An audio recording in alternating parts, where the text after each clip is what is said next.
morning, maglalagay tayo ng aloe vera sa mukha para ma-moisturize ang ating mukha.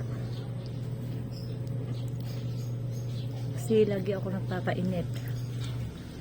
Kailangan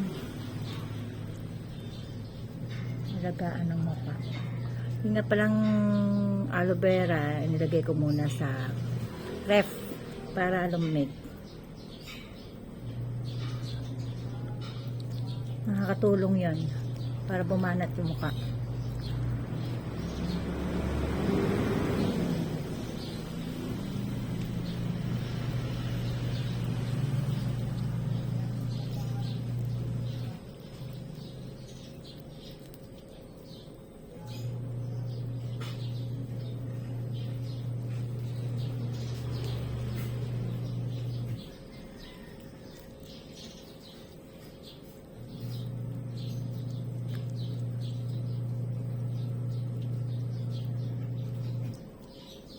Pwede mo rin yung iskus-kus sa buhok.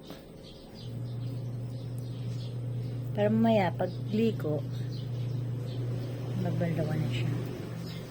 Yung puti kong buhok natural na yan. Hindi na matatanggal yan.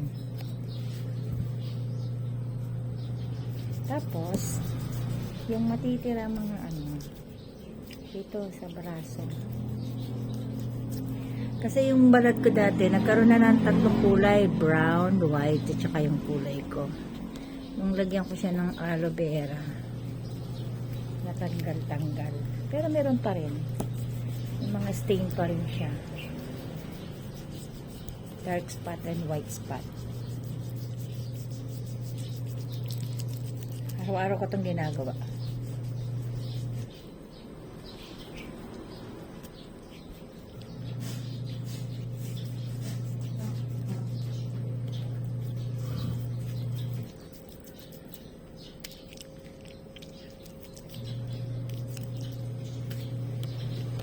Pwede mo siyang patuyuin at wag mo nang banlawan.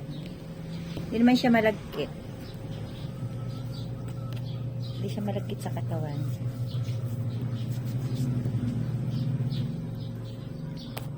Yan.